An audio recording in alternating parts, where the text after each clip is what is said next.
the Exeter City striker Adam Stansfield passed away last evening after losing his battle against bowel cancer. We're joined now by the club's Director of Football, Steve Perriman. Steve, thanks for coming on. I know it's a really difficult time for the club and difficult for the family as well. Just tell us a little bit about Adam. We know about his goal ratio, 37 goals in 142 games for the club, an important part of the team in recent seasons. But just tell us a little bit more about him and how you're going to remember him. Yes, a really sad day. We're absolutely devastated. A true gentleman.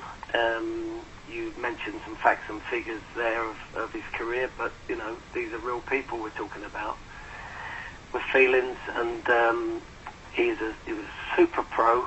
I think one of the lines the Football League use is real football, and Adam was a real footballer, and all of that means, you know, a wife, young children, terrific worker in training, you know, but then would have to get home maybe and look after the kids because his wife had to go out.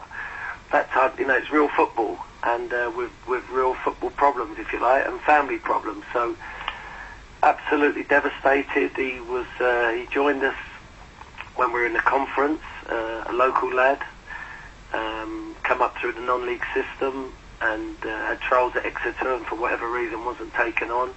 Eventually ended up at, you know, other league clubs, Yeovil and stuff, and then eventually ended up where he should have been, which was Exeter City. Joined us when we were in the conference, as I said, and ended up, you know, helping us with 2 promotions in the 2 years and getting us up to Division 1. And this lad is going to be sorely missed, obviously as a footballer because of his talent and his work rate and the way he conducted himself, but you know, more as a person because he was such a good man, an honest man. He worked, he earned his living every day. I never heard him moan. Terrific team member, and absolutely going to be sorely missed. Yeah, it's desperately sad. I mean, it tells you a lot about this dreadful disease that it was so swift as well. He only found out, didn't he, in April, that he was suffering with this problem. Yeah. How did he deal with the news at the time? Well, you know, I think it started off as some stomach aches, stomach pains, and as Adam does, you know, as I said before, you never heard him moan or whinge about anything. And if he was picked in the team, he was picked. If he was rested, you know, not that he enjoyed being rested, but that was fine. That was the manager's decision. He got on with his life and got on with being a professional footballer, and you know, did all the right things in terms of, you know, trying to find out what this was, and in the course of him being ill, really interested. You know, he could have been forgiven for, you know, forgetting about football and our results and all of that, but he was extremely interested in, you know, our fight for survival at the end of last year. Delighted that we did maintain our Division 1 status. You know, every time he spoke to the manager, Paul Tisdale, he was asking, you know, who's looking sharp in training, who do you think's going to start the season, you know, all of that stuff. So, you know, never selfishly thinking about his own problem, always thinking about the team and his teammates, and you know, fighting the problem that he had. And whenever you saw him, you know, you couldn't really tell that he was in the pain that he probably was in. And I think that's the only consolation, that if there is a consolation in all this, that, you know, the pain is finished for him. Lots of people would like to pay tribute and express their condolences to Adam and his family.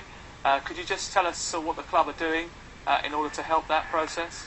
Well, at the moment we're sort of in a state of shock. We're trying to come to terms with this. The big bank, which is the sort of famous end at Exeter City, is open, and people are going to go there and lay their tributes. And even, you know, there's people there now wandering around just thinking about Adam and his life and his performances and what he meant to us all. You know, we are a club that are owned by the supporters, and the supporters really have taken Adam to their hearts. So this is a severe sort of a knockback for them as well. I think there's a book that's being signed by visitors who wish to leave their thoughts and their memories of Adam in such a way. Everyone is going to accept this in their own particular way, and you know, I just know that although Adam could be could be described as a lower league footballer. You know, I've had people phone me from all levels of the game, expressing their concerns and their wishes to be passed on to the family and stuff. So I think, you know, when it's such an extreme case like this and such a sad case, then it transcends, you know, Premiership or Conference or whatever. It goes back into being life and people, and, you know, people that have the feelings and the problems that we all have. Steve, I know it's very difficult for you to come on today and talk about this because it's an absolute tragedy, but thank you very much for giving us your time, and please do pass on our condolences to everyone at Exeter City, and in particular the family of Adam Stansfield. Thank you very much for the way you're dealing with it. Thank you.